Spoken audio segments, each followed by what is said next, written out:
सो आज हम देखेंगे माधव कॉपर लिमिटेड का फंडामेंटल एनालिसिस।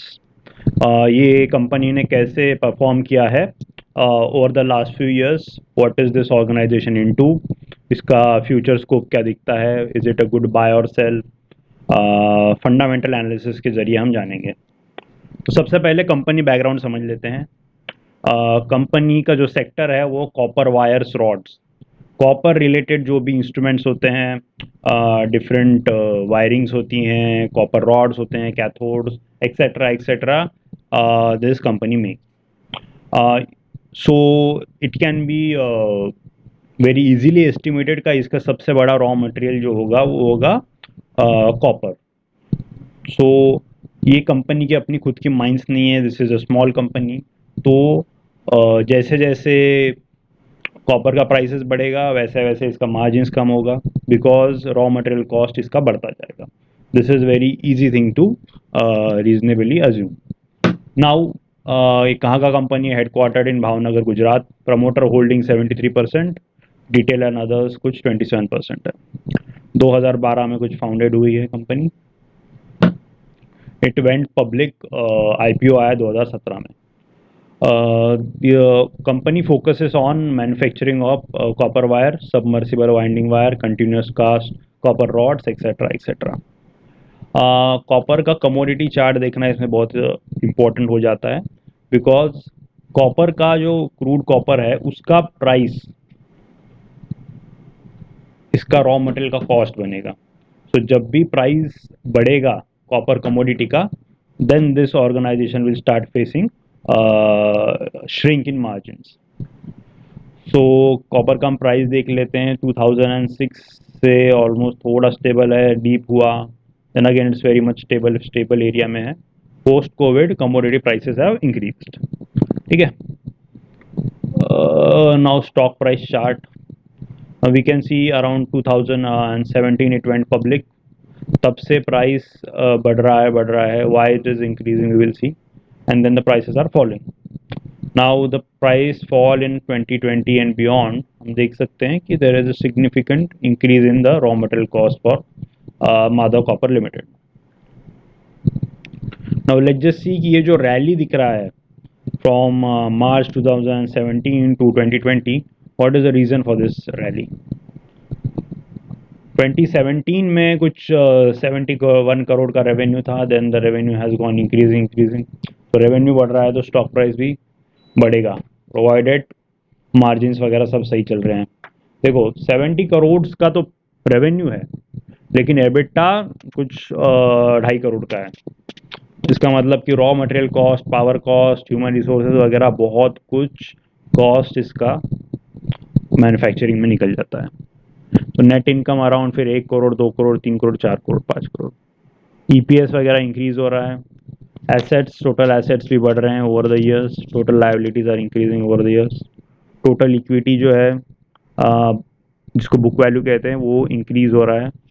ये 42.2 जो बहुत बड़ा हाइक है, इस केस में थोड़ा सा इक्विटी इन्फ्यूजन हुआ है। ये पता कर सकते हैं कि शेयर आउटस्टैंडिंग पहले 2.5 था, अभी 2.7 हो चुका है। देन स्टॉक प्राइस 15 रुपए से लेके कुछ 83 रुपीज़ तक जा चुका है।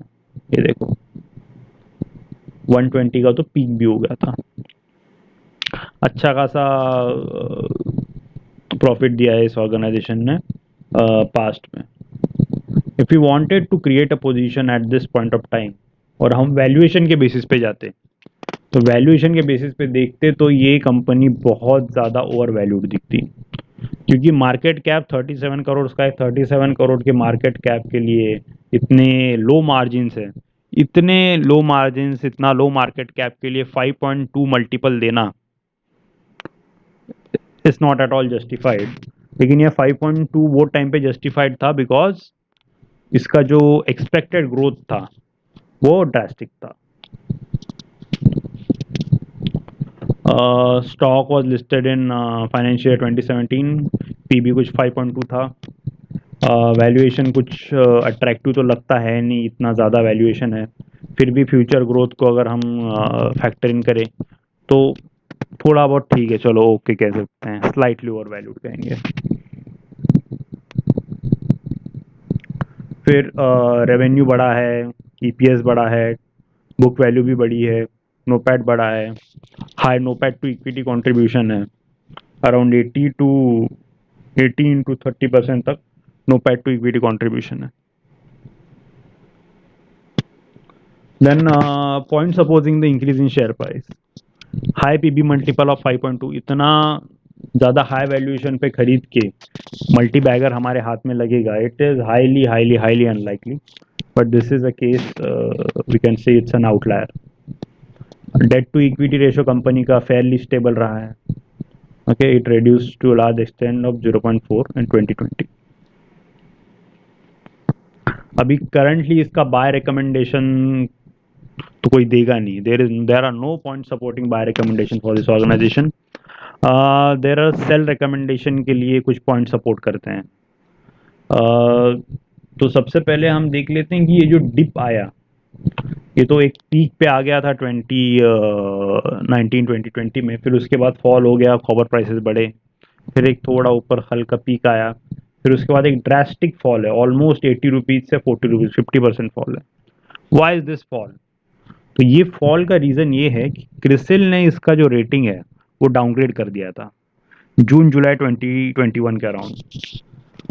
This was done because of evasion of 137 crore of GST, tax fraud के केस में।